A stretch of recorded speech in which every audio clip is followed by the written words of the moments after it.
Bom dia, amados irmãos e amadas irmãs em Cristo Jesus. Que nesta manhã, assim que vocês se acordarem, invocar o nome do Senhor. Ó Senhor Jesus, ó Senhor Jesus, quanto mais invocarmos, mais estamos sendo transferidos aqui da terra para as regiões celestiais. Então, amados e amadas irmãs em Cristo Jesus, invoque, dependa desse nome. É nesse nome que eu e vocês podemos chegar ao reino de Deus. Mas para isso, nós precisamos perseverarmos e pedir ao nosso Senhor que nos ajude a pregar e a ser perseverante na sua palavra. Louvado seja Deus. Que nessa manhã, amados,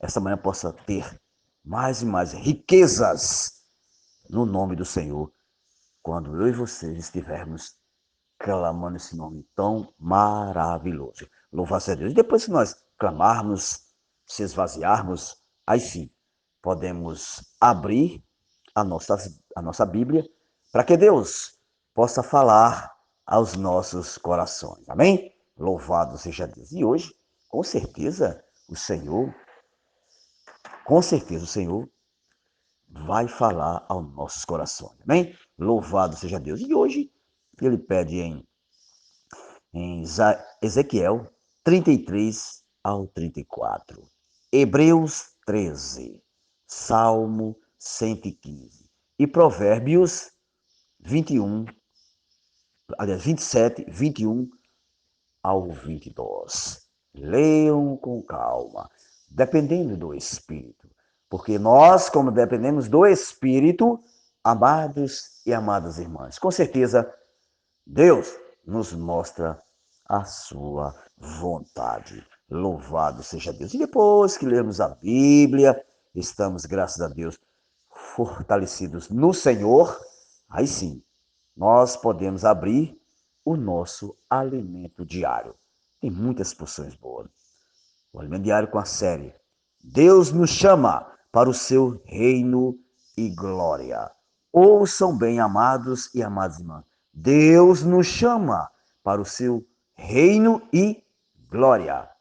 Isso é para que eu e você possa valorizar mais e mais essa palavra. Porque quem está nos chamando é o Senhor. Louvado seja Deus. Agora o título é O Poder do Evangelho. Ó Senhor Jesus. Amados e amadas irmãs, esse poder do Evangelho está dentro de mim e dentro de vocês. Por isso que nós precisamos estar exercitando esse poder que está dentro de mim e de vocês, que é o Espírito. Louvado seja Deus. E depois que nós exercitarmos bastante, com certeza Deus vai nos mostrar a verdadeira e pura palavra. Amém? Profética.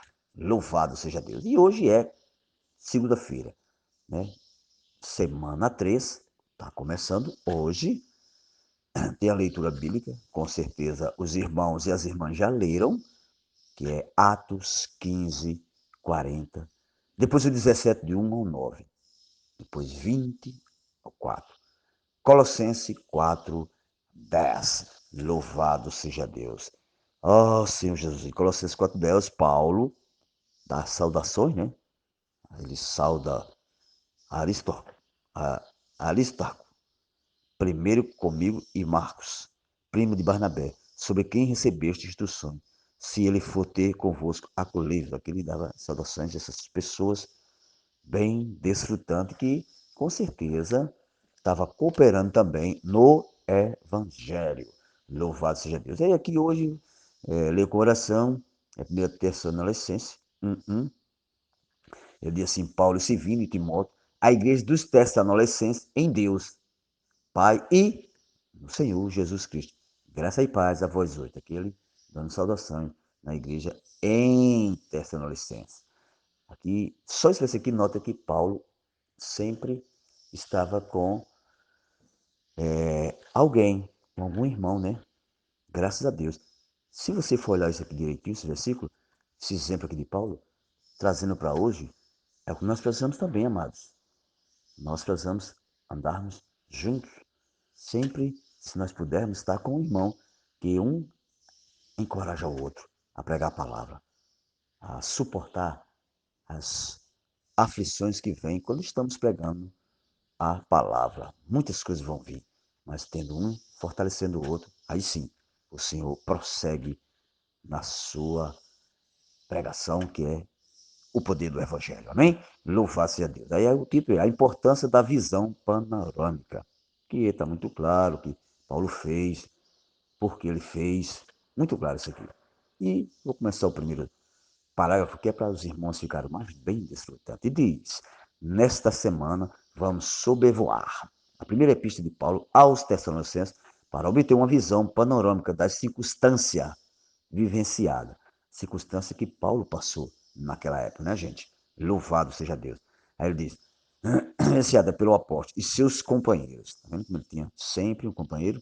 Veremos como a cultura e a religião da época foram um grande obstáculo ao avanço do evangelho, gerando oposição tanto de judeus como de gregos. Vejam só, naquela época o negócio também não era fácil não, viu gente? Tanto judeu como grego, eles eram opositor contra o evangelho, né? Muitos. E foi justamente por haver tantos desafios, tá vendo, que a convenção dos Tessalonicenses teve tanta repercussão. Por isso que aquela igreja, apesar de ser nova, cresceu muito rápido, né?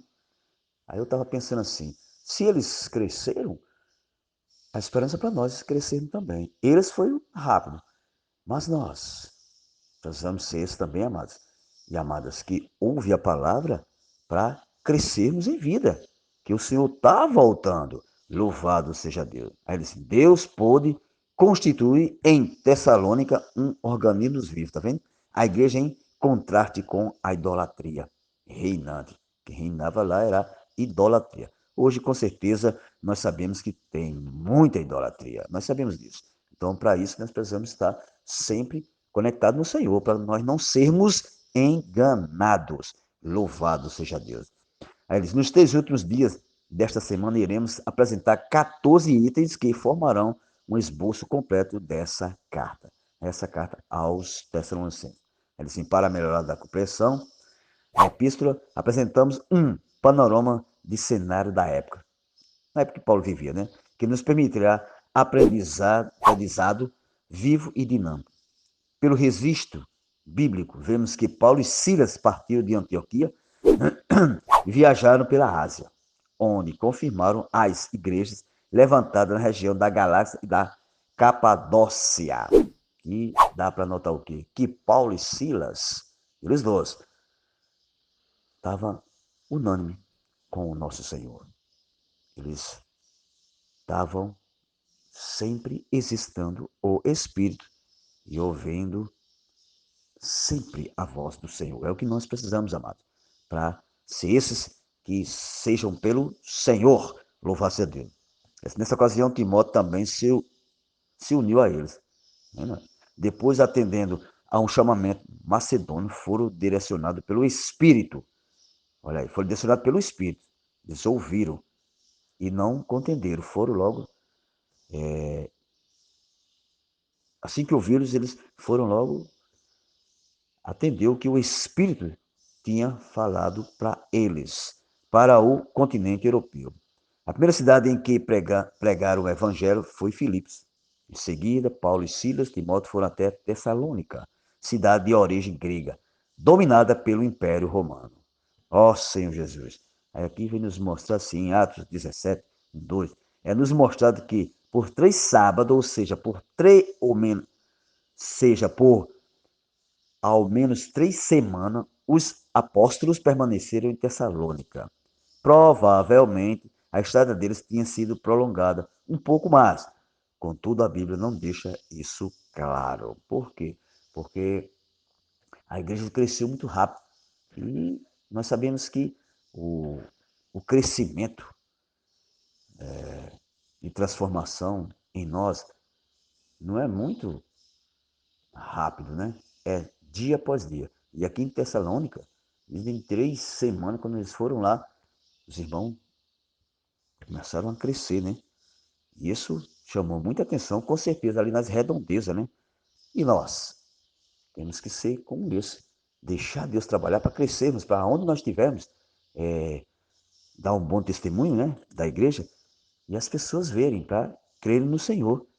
E, e os próprios irmãos que estão crescendo possam ser exemplo para os outros irmãos que estão ainda frágeis, sem crescimento em vida. Louvado seja Deus. Isso é para ser o nosso testemunho, amados. Louvado seja Deus. Aí aqui diz o seguinte: o segundo aspecto que já estaremos da passagem acima é que Paulo, por não ter outro lugar, tá vendo, para realizar suas pregações, procurou a sinagoga dos judeus.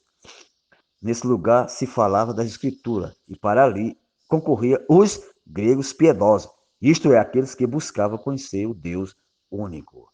Louvado seja Deus. Portanto, amados, Paulo, nesse pequeno desfruto aqui, eu ponderando um pouco, Paulo era ousado. Paulo não tinha medo de falar o evangelho. Paulo falava mesmo que o Espírito Santo mandava. Então, eu e vocês precisamos ser ousados e não temer as artimanhas satânicas. Nós temos que, em Cristo, enfrentar o diabo. É em Cristo, porque nós mesmos nós somos derrotados. Mas em Cristo, com certeza, nós podemos derrotar esse inimigo de Deus, que é o nosso também. Amém? Louvado seja Deus. Então, que sejamos esses irmãos e irmãs encorajados de pregar a palavra com ousadia, sem temer. Louvado seja Deus. E lá no fim, no parágrafo 6, tem um desfrute bem amoroso. Diz assim: percebemos claramente quais pessoas futuramente compariam a igreja de Tessalonicenses. Alguns poucos judeus e uma multidão de gregos. Alguns deles foram persuadidos e unidos a Paulo e Silas, bem como as numerosas multidões de gregos piedosos e muitas distintas mulheres. Tá vendo? Aqui tem até mulheres. E fala sobre mulheres ricas que creram no Senhor, mulheres de alta capacidade que creram no Senhor. Por que essas mulheres creram no Senhor? Eu estava tocando um pouco. É porque a palavra de Deus diz que quando ela entra, ela não volta vazia. Mesmo essas mulheres sendo ricas, elas creem no Senhor porque a palavra entrou. E quando a palavra entra, amados e amadas irmãs, não tem como nós rejeitarmos. Ela entra e vai até o mais profundo ser nosso. Aí sim, é aonde nós cremos, louvado seja Deus. E aqui foi o que aconteceu com essas mulheres distintas, mulheres ricas, né? Mulheres de alta sociedade, louvado seja Deus. Então, amados e amadas irmãs em Cristo Jesus, vamos ser ousados. Eu toquei nessa palavra hoje, ousado, para pregar o evangelho. Não temer as artimanhas de Satanás. Vamos pregar e vamos ser claros nas nossas pregações e deixar Deus falar o que Ele quer para nós passarmos como vida às pessoas. Louvado seja Deus. Esse pequeno compartilhar fica hoje para que os irmãos possam ponderar um pouco diante de Deus. E quando foram ler, pedir sempre, Senhor, me ilumina mais na sua palavra. É o que eu preciso. E eu sei que é o que os irmãos precisam também. Amém? Louvado seja Deus. Fique com Deus, mas lembrando, Ele é Deus e pode todas as coisas. E o bom do nosso Deus, amados e amadas irmãs, é que Ele não exige de nós que nós falamos uma ótima mensagem, uma espetacular mensagem, um espetacular compartilhar. Não. O nosso Deus só quer que eu e vocês se abram, que Ele é quem fala. Louvado seja Deus. E o Senhor, nessa manhã, possa abençoar todos vocês na sua presença. Sim,